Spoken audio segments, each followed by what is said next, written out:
Hello everyone, how are you doing? I hope that you are doing so very well. Today I'm here with an exciting video for you, which is, and if you like this then you'll like that, but Jane Austen edition. This video is being sponsored by St. Martin's Press because of the release of The Jane Austen Society by Natalie Jenner. This is her debut novel. When I got the email about this and read the summary, I was very excited, very up my alley. This is about a group of people who all come together after the Second World War. Jane Austen's legacy and home are being threatened, and so all these people who seem kind of mismatched all band together to try to save that legacy, and it also follows their day-to-day lives and just different things that they are doing to recover from the war. If you love Jane Austen, you'll be invested in this book. I'm already invested, but if you're really passionate about anything, I feel like this will be a book that resonates with you. It's people fighting for something they love. What more is there to like? This book is out May 26th, but you can pre-order it now if it sounds interesting to you. I will leave all of the information down below so you can get that pre-order in. More quarantine reads for you. First up is the one and only Pride and Prejudice. I feel like most people know the story of Pride and Prejudice, but basically boy meets girl, boy is rude, but starts having a crush on girl, girl wants nothing to do with boy, and things happen and love happens, and that's a great description for you. There are so many retellings of Pride and Prejudice and just Pride and Prejudice aspects in so many books that it was hard to narrow down, but I narrowed down to 3 books for this one. The rest have 1 book, but 3 books for this one. First up is Pride by E.B. Zaboy. Had to pick Pride and Prejudice remix that I just read and really enjoyed. This is a pretty much direct retelling of Pride and Prejudice, follows all the same major beats, but it takes place in Bushwick with an Afro-Latinx family as the center. I enjoyed it. I know not everybody really liked this book, but I feel like if you really like Pride and Prejudice, you'll like this book, so I want to recommend it. Next is First and Then by Emma Mills. First and Then is about a girl named Devon. She's perfectly content living her life, going to football games, crushing on her best friend. But then her cousin introduces her to this guy named Ezra who just kind of weasels his way into her life, and she is convinced that he's so mean, the universe has other ideas. This is pitched as Friday Night Lights meets Pride and Prejudice, so there's more a lot of Pride and Prejudice vibes than an exact retelling. I didn't enjoy it as much as other Emma Mills books that I've read, but I generally like all of her books, so this is also a great entrance to her books because they're so good. I love them. And last is The Hating Game by Sally Thorne. Big hate to love energy, which is Pride and Prejudice at its core. The Hating Game is about these 2 assistants to 2 different heads of publishing houses that have merged. Obviously there's a lot of tension with the merger happening, and they work across from each other and have consistently hated each other since they started together, but then circumstances kind of throw them together and things happen. I love it so much. It's like top tier hate to love for me, because hate to love has to be very specific for me to like it. Has to be like kind of mutual hatred, not just like tearing somebody down and then being like, never mind, I love you. Not about that, but like mutual hatred or like miscommunication hatred. I'm here for it. Next up is Sense and Sensibility. I love Sense and Sensibility. I think it is my 2nd favorite Jane Austen book. It's about these sisters who basically go from wealth to nothing, and it kind of follows their everyday life. There's some friends to lovers. There's so much happening in this book. It's so beautiful. It's so good. It's so pure, and you know I love my friends to lovers. For this, I've got To All the Boys I've Loved Before. Big family and sister vibes. That's the main reason that I picked To All the Boys to go with Sense and Sensibility. It's got fake dating, which is kind of friends to lovers. I feel like Lara Jean and Eleanor would get along, and I also feel like Marianne and Kitty would get along. It's just got the same feels, you know. And if you don't know what To All the Boys I've Loved Before is about, have you been living under a rock? It's about a girl whose love letters to her past crushes get accidentally mailed out, and she ends up fake dating this guy that she sent one of the letters to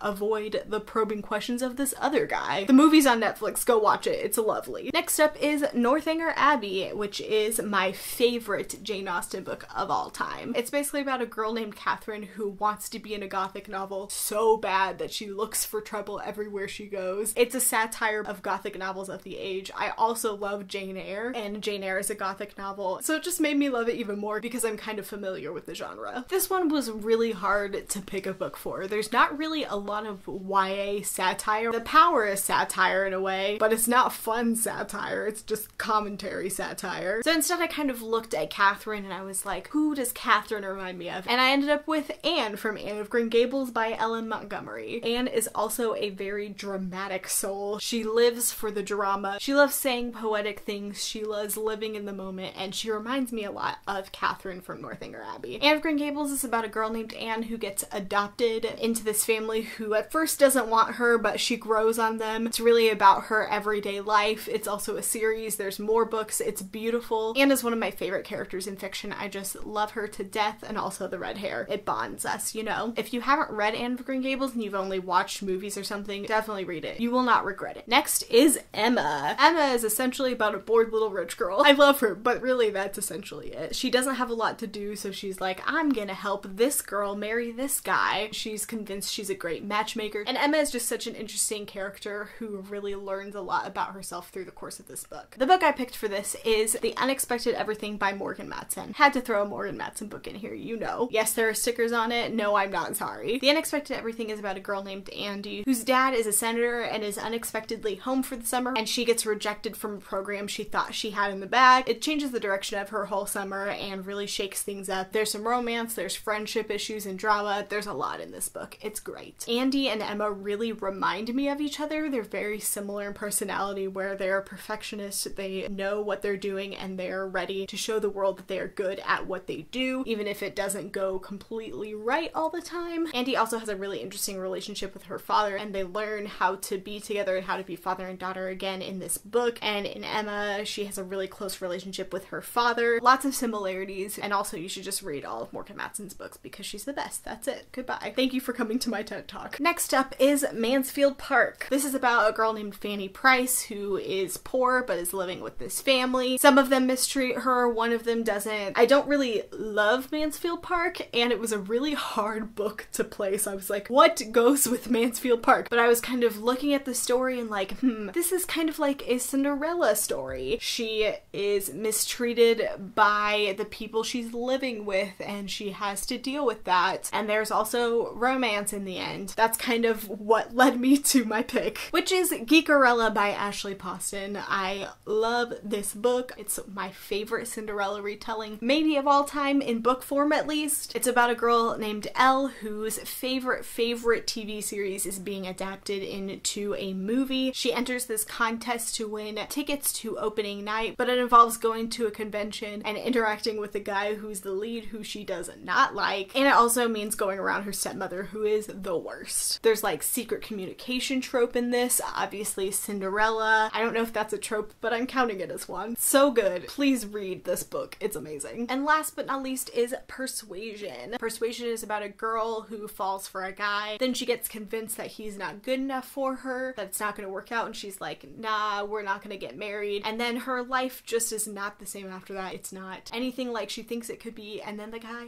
comes back. The drama. Persuasion is fantastic. It's just a lot of feels, you know, first love coming back, all of that. For this, I picked Love in Other Words by Christina Lauren. Lots of the same vibes. You have a first love who leaves after they share a romance and then comes back unexpectedly into the girl's life. It's a lot of like back and forth. There's flashbacks to when they're kids and all the things that they went through and what they bonded over. It's so beautiful, such a beautiful romance book. It's so great, you should read it. And I just want to mention, as an overall Jane Austen vibe, Crazy Rich Asians by Kevin Kwan. I couldn't really fit this with a particular book, but overall this book gives me such big Jane Austen vibes. It's about a normal girl getting put into this high society and having to navigate it when people don't approve of her, and she also experiences the opulence of everything. So many things that are just very Jane Austen-ish, and I couldn't not mention it. That's it for this video. Thank you so much again to St. Martin's Press for sponsoring this video. Don't forget, Jane Austen Society, it is out to May 26th. Pre-order now. I will leave everything in the description. Let me know down below if there are any books you think give off Jane Austen vibes. This list was honestly harder than I expected to come up with, so I'd love to know if there are any that I missed, or maybe things that I need to add to my TBR because of the Austen feels. Thank you so much for watching this video, and I'll see you next time. Bye!